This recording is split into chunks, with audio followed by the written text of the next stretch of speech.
G'day everybody, my name is Elliot Waters and you're listening to the Dysregulated Podcast. As always, thank you for tuning in. Today's episode is the next in the Fortnightly check-in series.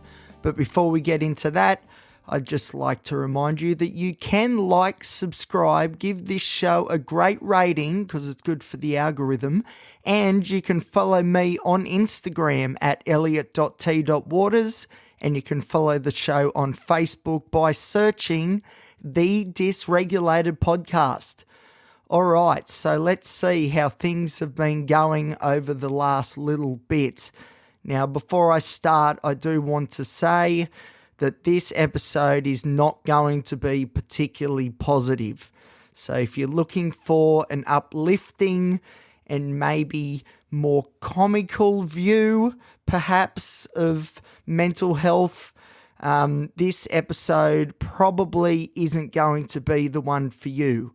But at the same time, this is mental illness in its complete, raw, vulnerable, this is exactly how it is for some people. This is exactly how it is for me. And that is a big part of why I think this podcast is important, because I am not going to be shying away from the difficult things that have been going on, because these difficult things are not just things that happen to me. There will be a lot of people listening that will be able to relate to a lot of what I'm about to say, which is unfortunate, but at the same time, hey, at least we're in this together. And trust me, I am very much looking for some sort of remedy to fix this problem that we are facing, that I'm facing, in particular with the mental health system. But at this point, I haven't quite found the answer yet, but I'm going to go into some detail about what's been going on. Now, I will start with the appointment that I had at James Fletcher Hospital more recently with the psychiatrist. I did an episode, the last episode I believe it was on that appointment. I'm going to expand a little bit more on it now because I've had a few days to think about it. And these are my very raw, vulnerable feelings towards what is going on and what it means for my trajectory and my prognosis moving forward as far as my mental health is concerned. So you may remember, because I did quite a few episodes leading up to this appointment, that I was quite excited because I thought this would be the opportunity finally to be able to start to taper off my medications, remembering I'm on 7 medications.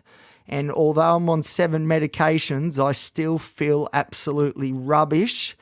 And my mental health outcomes have been very poor and progressively getting worse, despite the fact that I am on these medications. And these are heavy medications as well. But let's face it, they're not doing the job. Just quickly, the job that I want them to do isn't to fix everything, There's no magic pill or pills that's going to fix my mental health outlook. There's not. What's really going to turn this into a life worth living is the psychological work. There is so much therapy that I need to do, that I have been doing, but need to continue to do to ensure that I get to that position where I am building a life worth living. But what I want the medications to do is to get me out of the hole so I can engage with the psychological therapies properly. So to peel back some of those obsessive thoughts, the 24/7 anxiety, the crushing depression.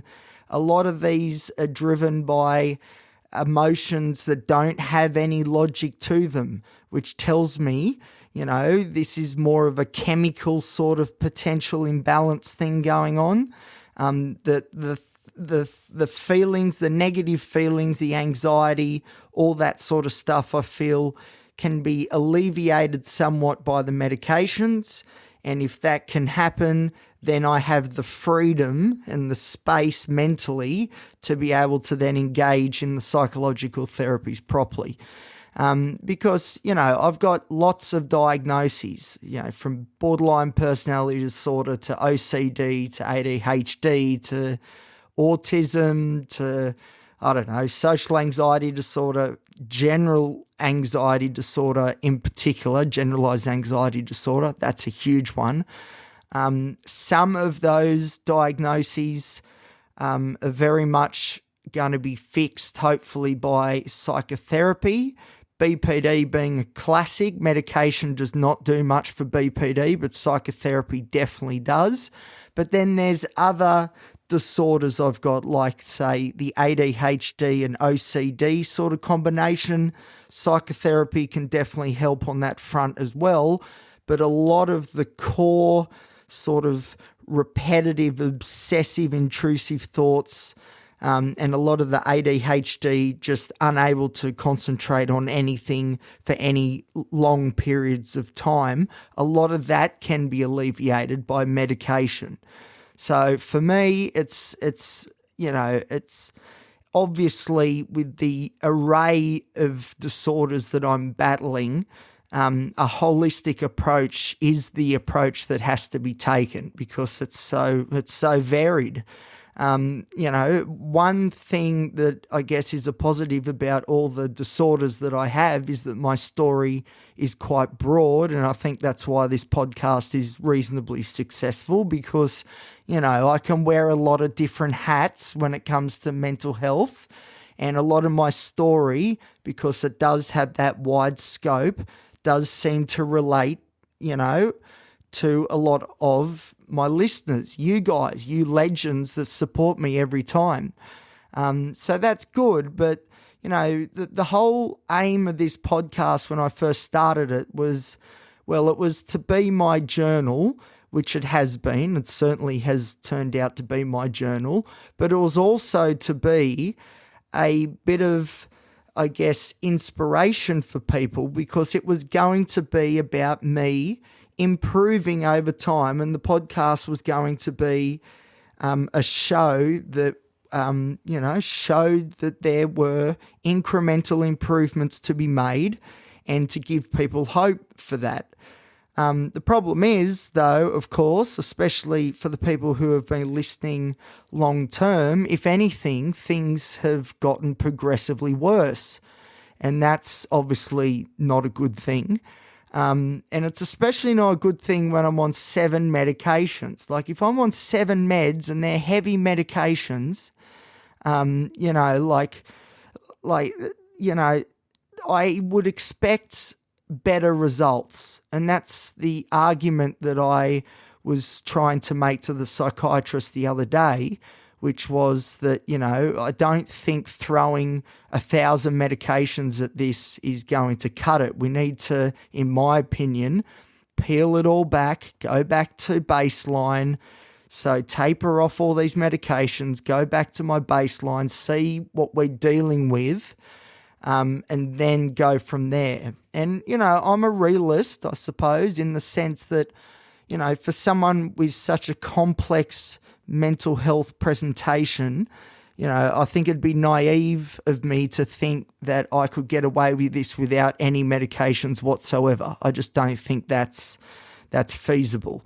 And I'm okay with that. I am. But if I'm going to have medications, I want them to work and actually make things better and improve things and allow me to engage in psychology properly, which is where the real gains as far as quality of life is concerned.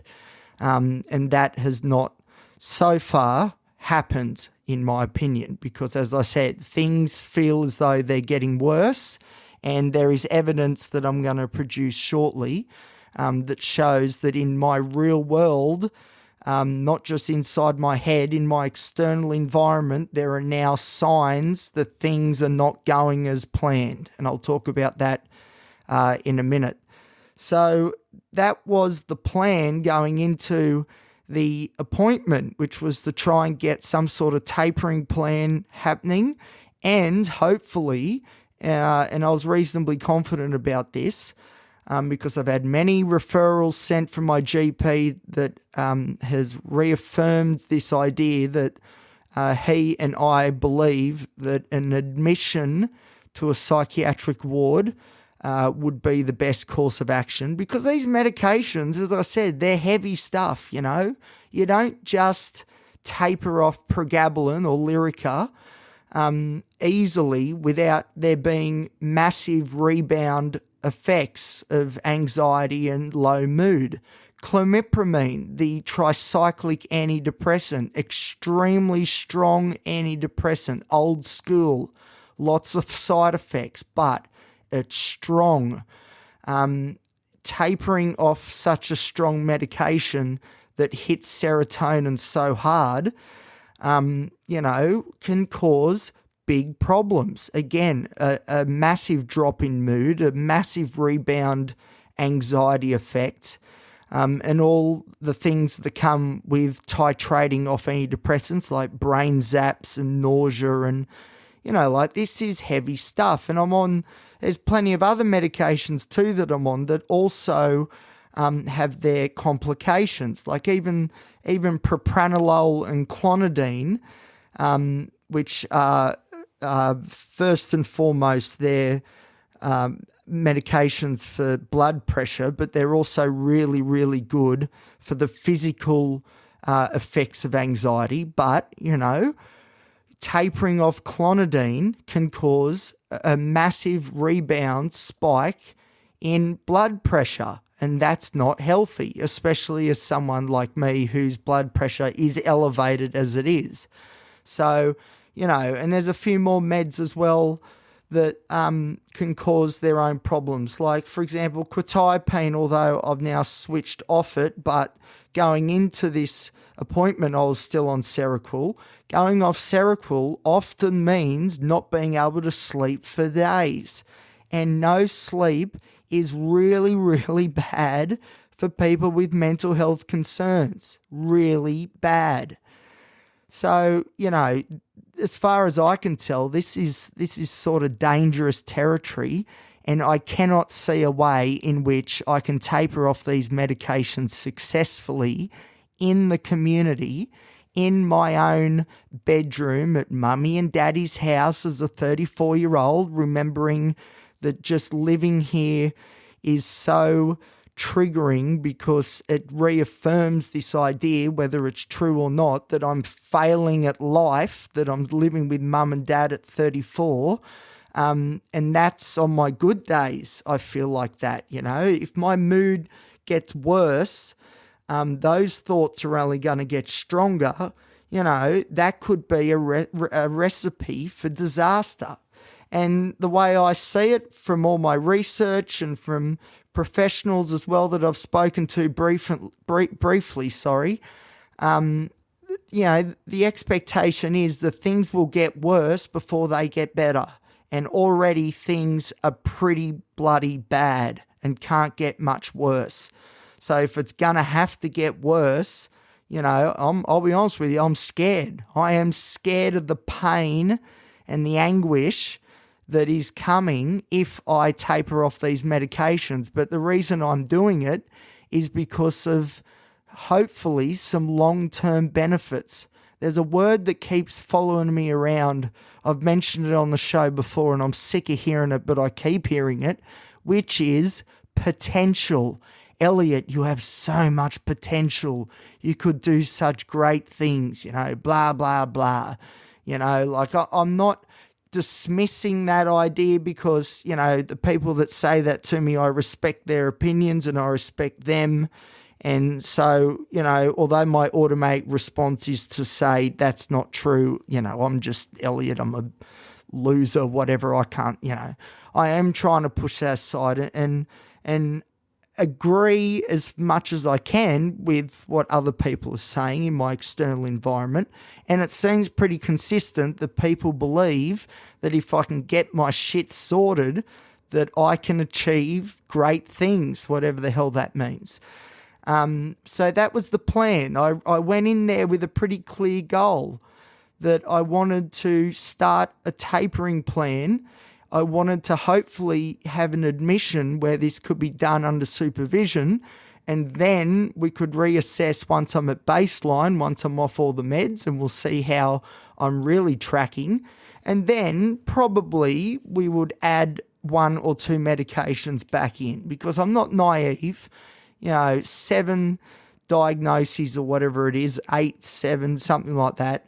I'm on 7 medications. I think it would be a bit naive to think that I could get away with not being on any meds at all. And you look at the disorders that I've got, like borderline personality disorder, for example, is very much a disorder that is treated well, and the gold standard is through psychotherapy, dialectical behaviour therapy being the pick of the bunch, but not the only way to do it. But psychology is where the gains are made for BPD, and BPD unfortunately is still a big part of my life.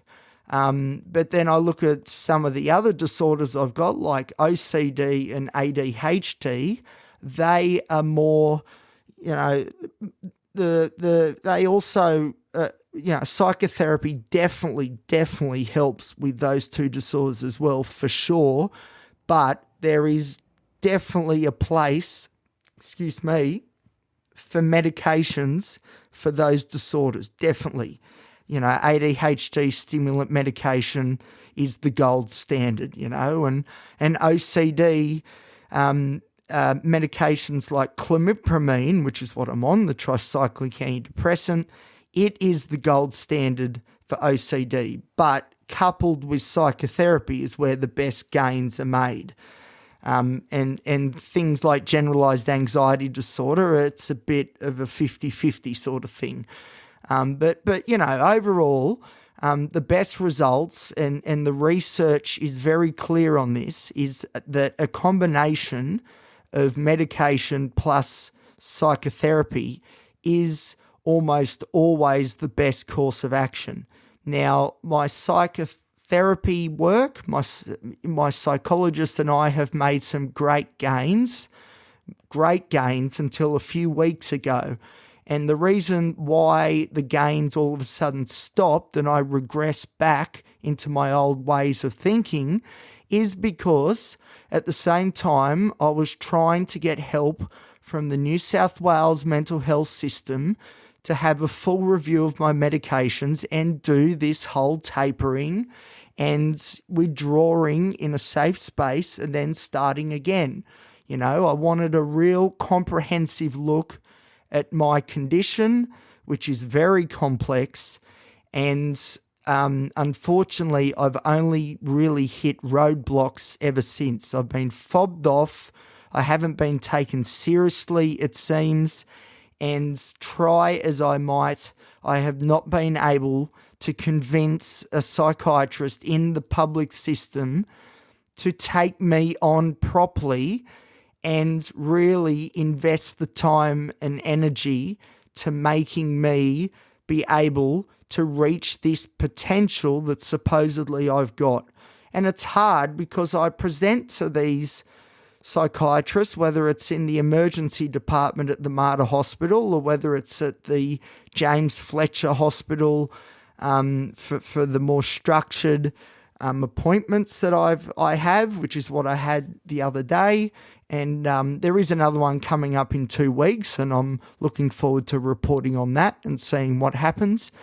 But the outcome of the latest appointment with the psychiatrist at James Fletcher, where I had such high hopes, was that all we did was subtract one medication, which was the quetiapine, the Seroquel, and add mirtazapine in instead. And as I said in the previous episode, I am open to the idea that mirtazapine may help. Somebody in my family uses mirtazapine and it's been very successful for them. So, I'm keeping an open mind on these things. It's a medication I haven't tried before. I've done some research on mirtazapine.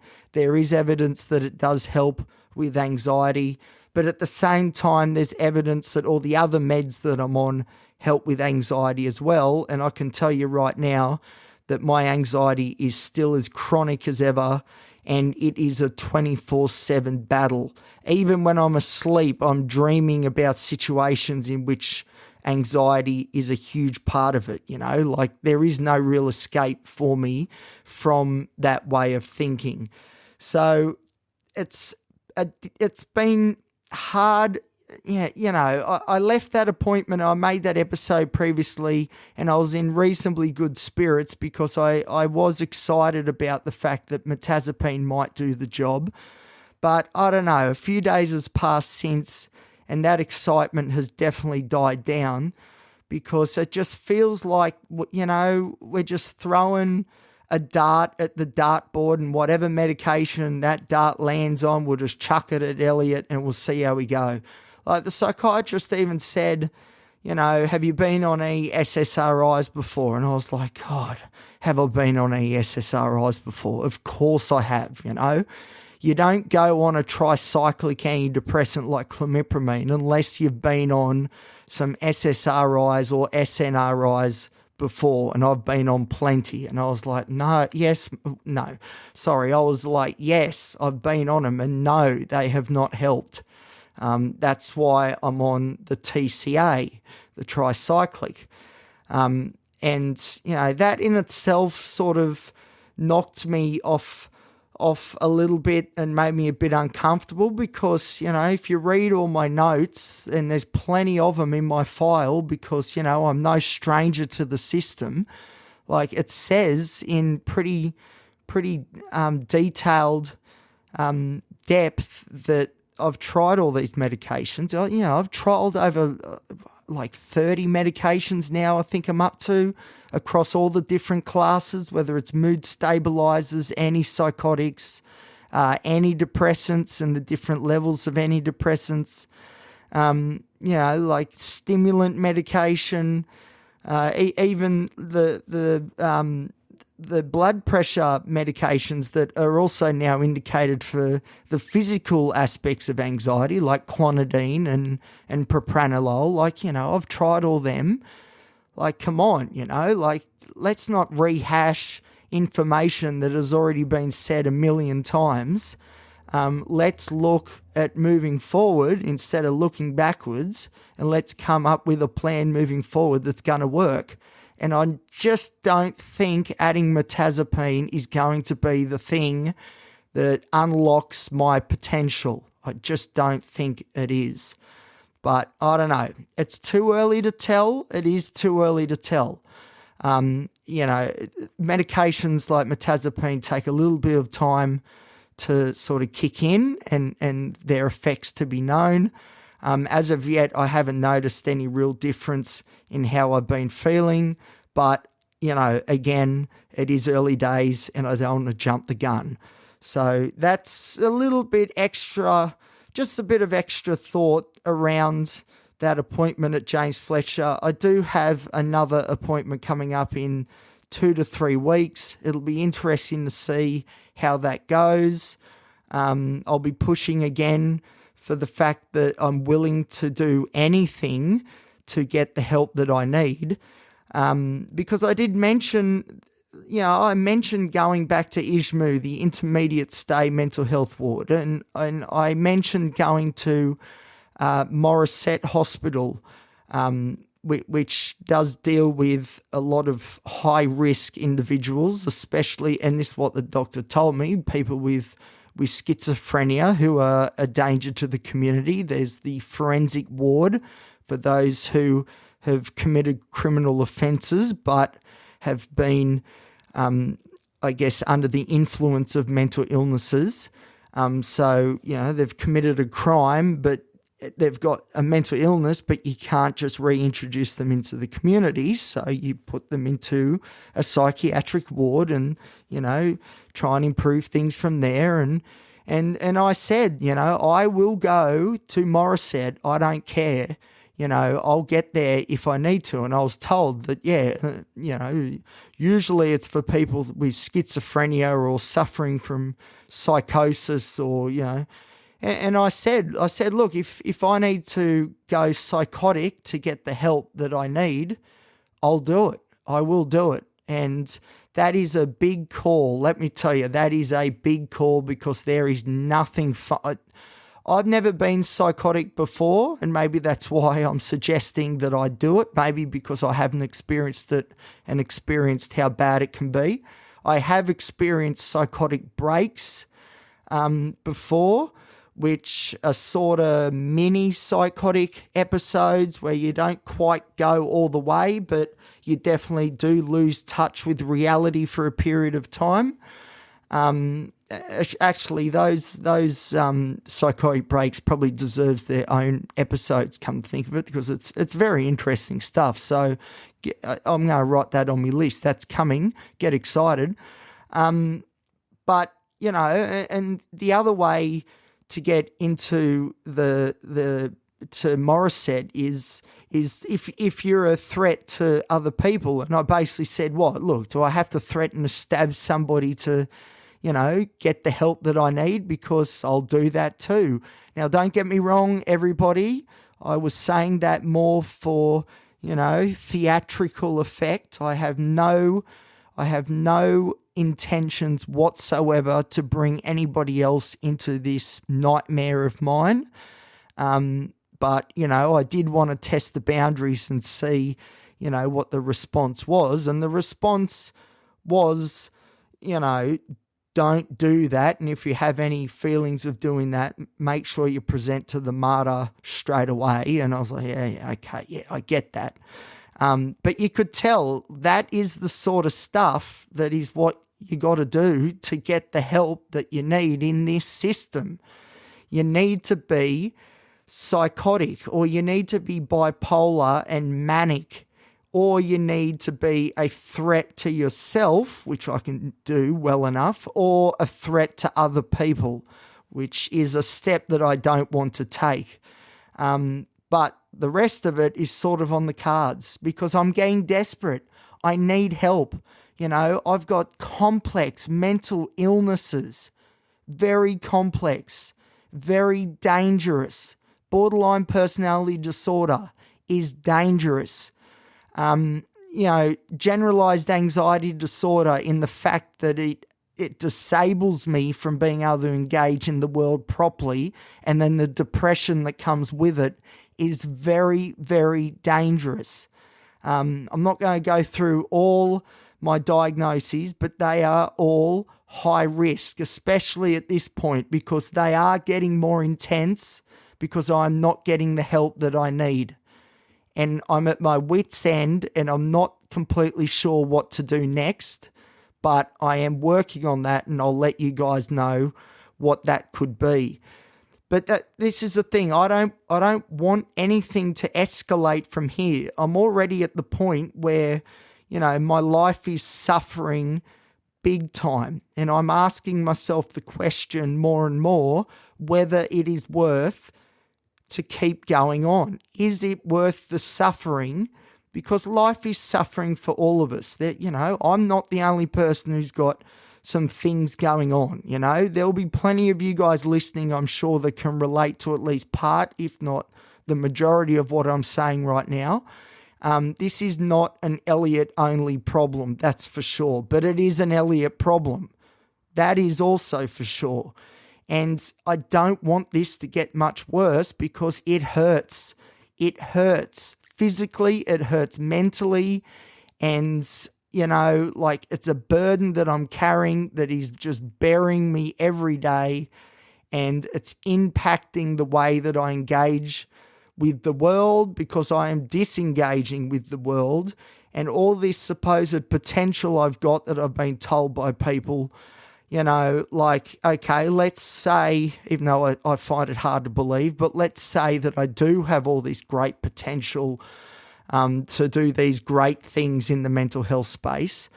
You know, it's being squandered, and it's not being squandered through lack of effort by me, because I am trying. You know, I'm going to therapy weekly. At the moment, it's fortnightly, because I'm running out of money, because it's very expensive.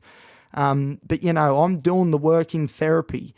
I think about this stuff 24/7, I'm trying to figure out the answer to all of this. And when I do figure it out, you guys will be the first to know. Don't worry about that.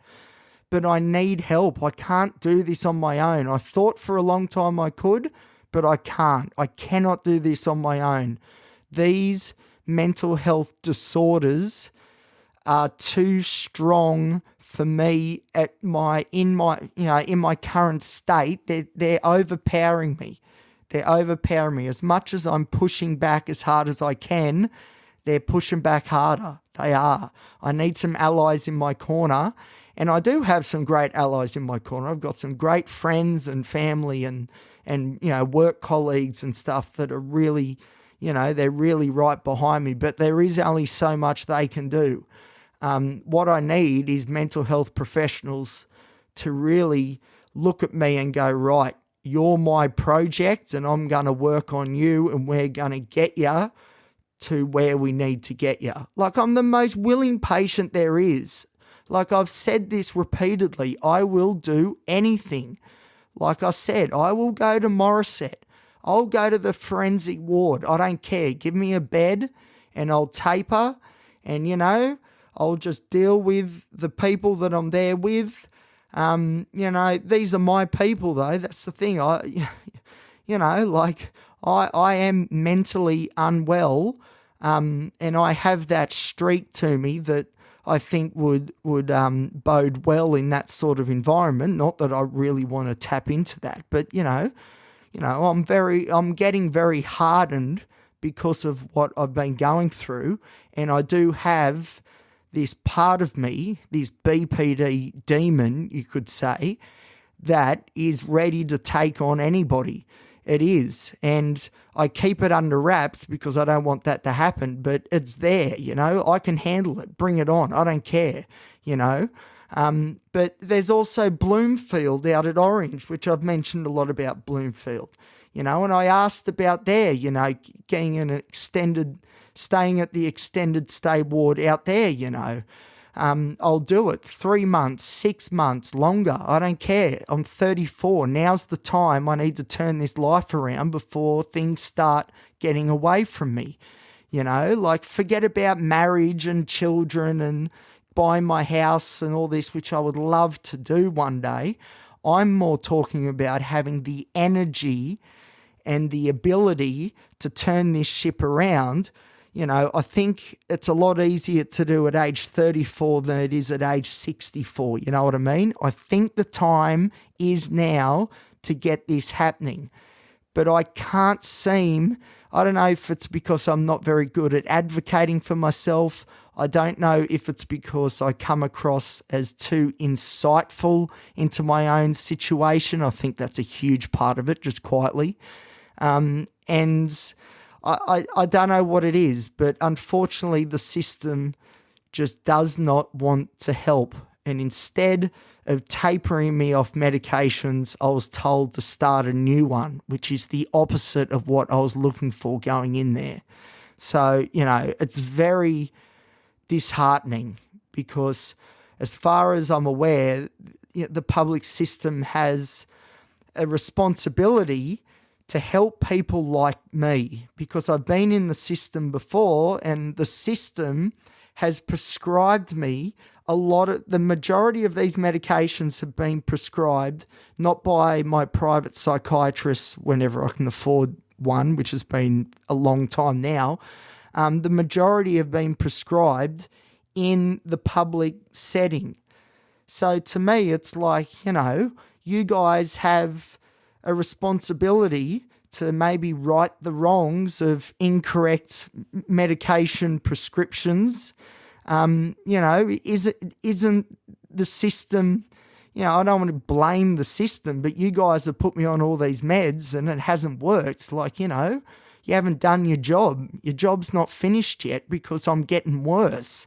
So let's do something about this. And again, like I said so many times, I'm the most willing patient you will find. I will do anything.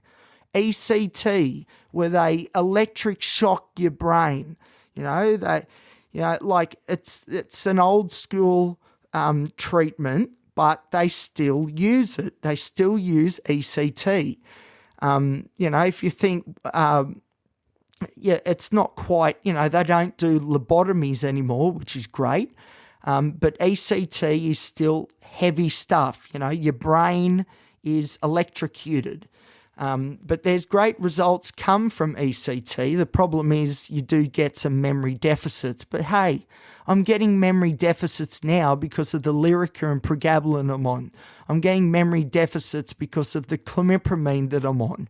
Like, I don't care. I don't care. Just plug me in if you need to. If it's going to help me long term, plug me in. Or do whatever, I don't care. Change medications, whatever, but let's have a bit of a plan. And instead of just fobbing me off and just being like, here's some mirtazapine, we'll see how you go. It's like, come on, what more do I have to do to get proper help here?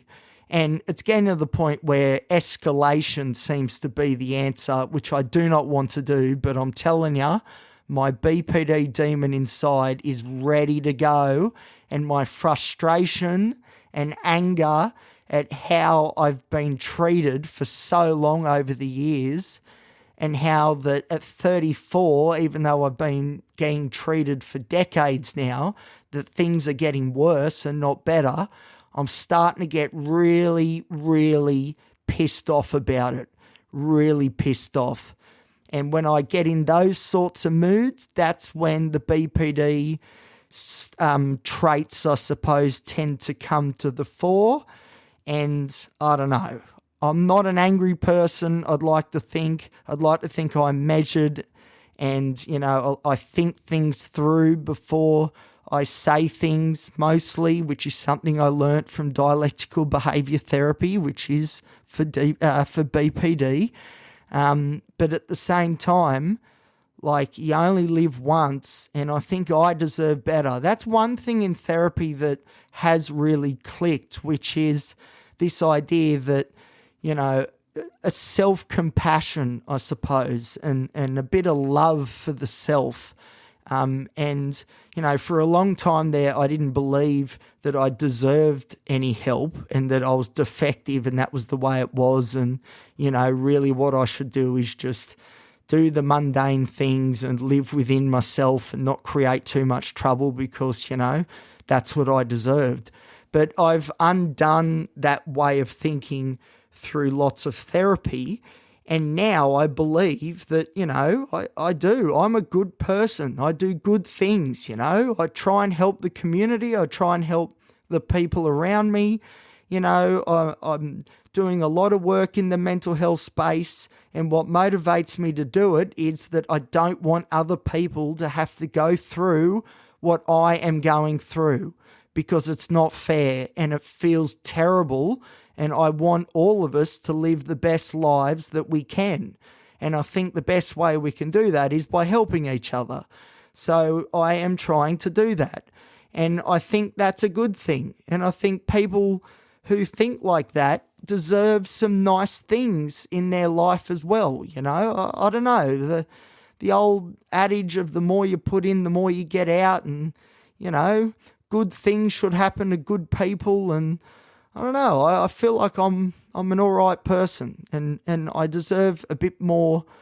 I deserve my case to be taken seriously, and some serious measures to be taken to ensure that I can live a life where I'm happy and I'm not thinking about, death constantly, or I'm not thinking about, health anxiety in general, or anxiety about the future, or the fact that I don't have this and this and this, and everyone around me seems to have this, this and this, and to constantly compare myself to other people and beat myself down.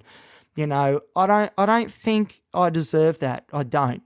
So that is also a big part of why I'm fighting so hard to get some results here, because you know what? I'm a good person. I am, and I deserve better.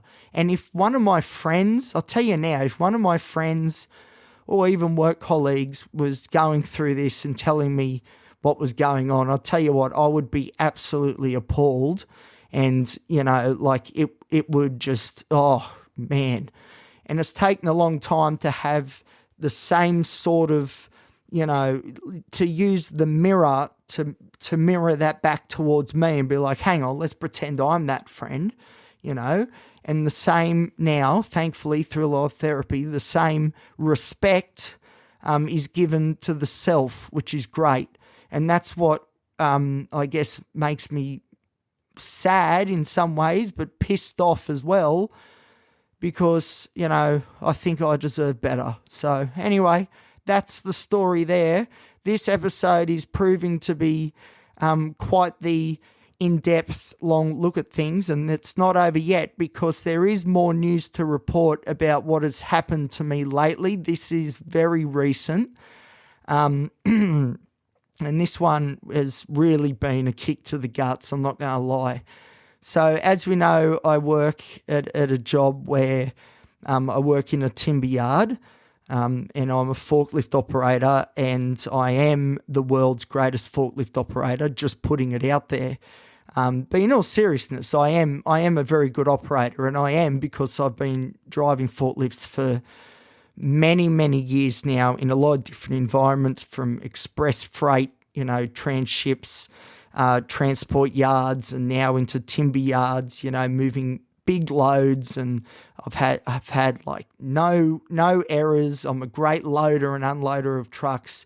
It's something I really take pride in. It's one of the only things that I really give myself credit for, which is being a good forklift operator. But unfortunately, the decision has been made at my work to relinquish the role of me being a forklift operator for the time being, because of the array of medications that I'm on, and also the fact that it appears that my mask is slipping big time at work, and it's quite obvious to people that I am struggling a lot. And it makes sense because constantly, I'm drinking pre-workout, putting scoops of pre-workout in a me cup and drinking it, in front of everyone and being like, all right, let's go, let's do it. I'm popping me medications, throughout the day, which are prescribed, and I've got to pop these medications, like I'm allowed to. But at the same time, it does put in a question, if these meds and the fact that I have to have all this pre-workout because I'm always so tired, does this cause potential risk as far as me operating a forklift goes? And to be honest, it probably does. For the record, and this is 100% serious, I do not believe that my performance or abilities on the forklift have been altered at all. I am still the best. I am the best. I keep saying it because I really need to believe it, and I do believe it, but I've got to keep reaffirming it.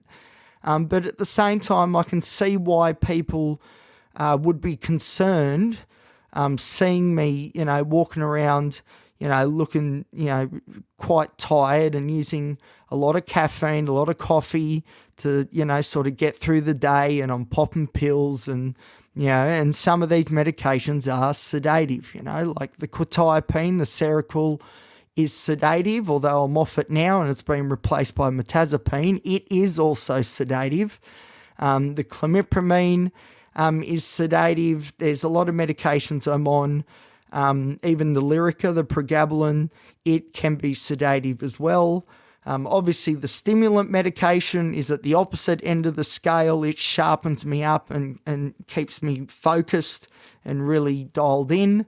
But, on the face of things, the business has a liability issue to look at. And the decision has been made that for the short to medium term, I'm to hand my forklift keys back and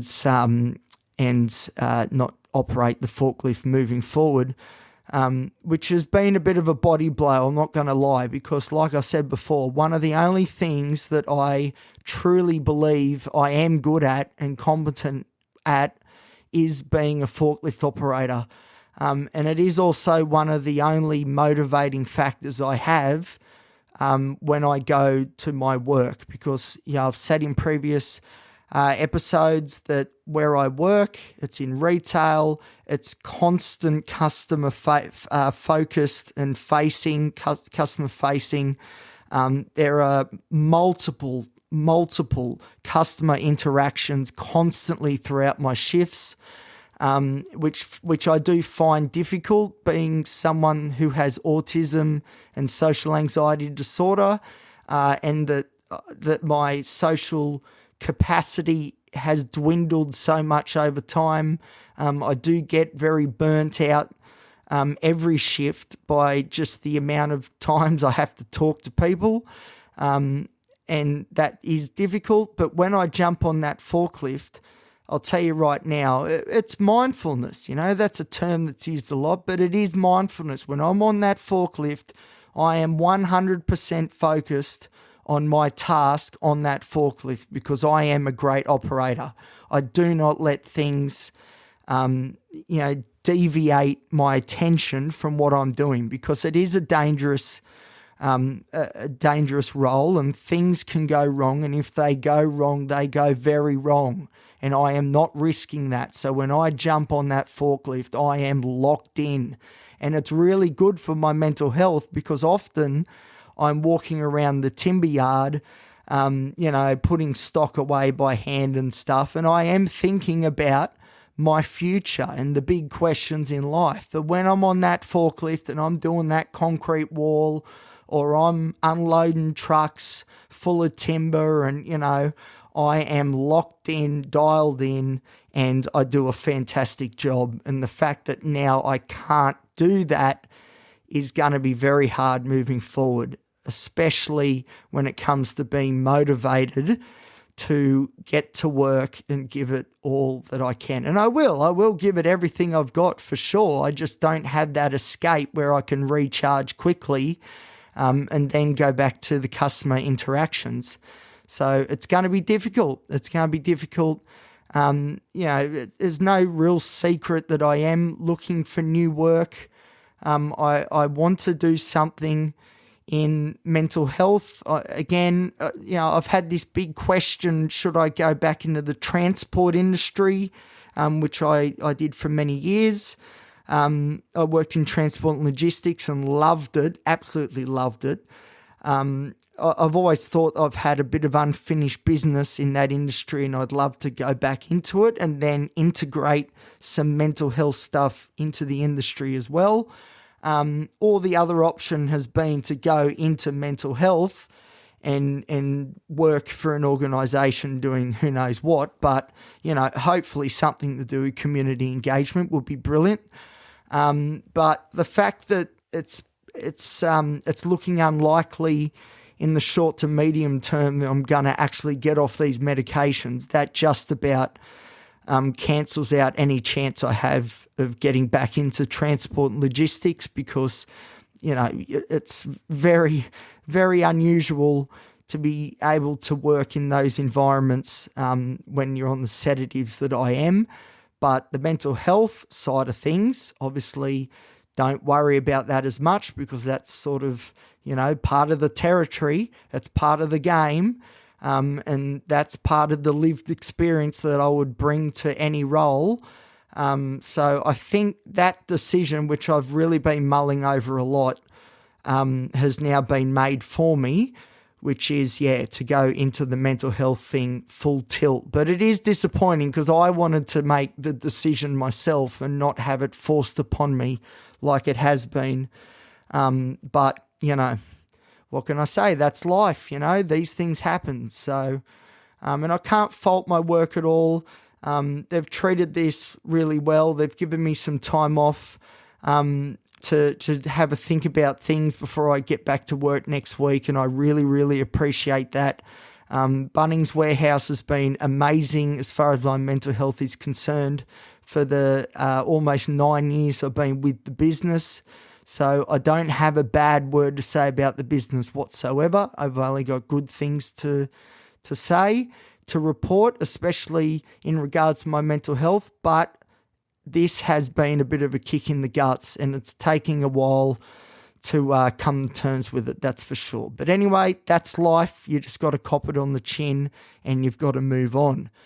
All right, so before I finish up, nice and quick, we're almost at 50 minutes. This is another of those bigger episodes. I did get some feedback from people saying that they enjoyed the longer episodes, so here's one for you for sure. Coming soon, though, is some more intake interviews. I've got some people lined up for some interviews, which I'm so excited, including my friend who has worked, she's a social worker and has worked extensively in the Corrections New South Wales system. She knows the mental health system very, very well, and she has provided me some really great insight into what is going on and why I'm probably not getting the help that I feel like I should be getting. She has some very strong theories as to why that could be. And to be honest, it makes sense. It's a bit, again, disheartening. That's a word I've used a lot today.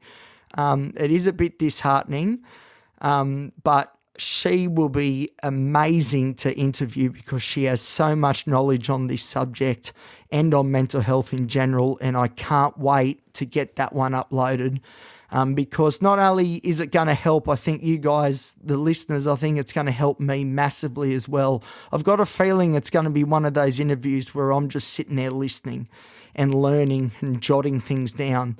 And hopefully my sort of, I don't know this for sure, but I am hoping that maybe at the end of the interview with her, we may come up with a plan moving forward to get me the help that I need in the system. We'll see what happens, but she's very knowledgeable on how it works, and she's had to go into battle for her clients in the system herself. So, she's a pretty hardened warrior when it comes to these sorts of things, and I'm really excited to get her on the show. All right, thank you, everybody. I do appreciate it. Thank you for listening, as always. I don't have the greatest news to report today, but I promise good news is coming. And there's some episodes I'm going to be doing soon about some specific mental health disorders and some medications and also some more lighthearted stories. I've got a really good episode coming about my time working in nightclubs and how that affected my mental health, but also the mental health of the people that I used to see come through the doors as they're buying, multiple vodka Red Bulls and just seeing, unfortunately, in a lot of the cases, the deterioration of these individuals as the night went on. For example, I'd see people come in as a relationship and then on their way out, they will have broken up. And then the next weekend, they're back in as a relationship again. I saw it all. It was amazing. That'll be a fun episode to talk about because I've got some great stories from the Cambridge Hotel. Some of it's disgusting because I was a glassy, and that included not just picking up the glasses, they included cleaning up vomit and unclogging toilets. But I don't want to spoil it. That is all coming, and I think it's going to be quite funny. But at the same time, it's all true, it's all character building. So I can't wait to bring that one to you as well. All right. Thank you for listening. Like I said, thank you for your support. I always appreciate it. Feel free to message me on Instagram at elliot.t.waters, and also to follow the page on Facebook by searching the Dysregulated Podcast, and you can message me on there as well. Very soon, the Q&A segment will be coming too. So if you've got some questions that you'd like me to answer on the show, by all means, send them through as well. I'll add them to my little list that I'm building, and we'll get through them and we'll see if we can make sense of it together. All right, thanks for listening, everybody, and I'll see you next time here on the Dysregulated Podcast.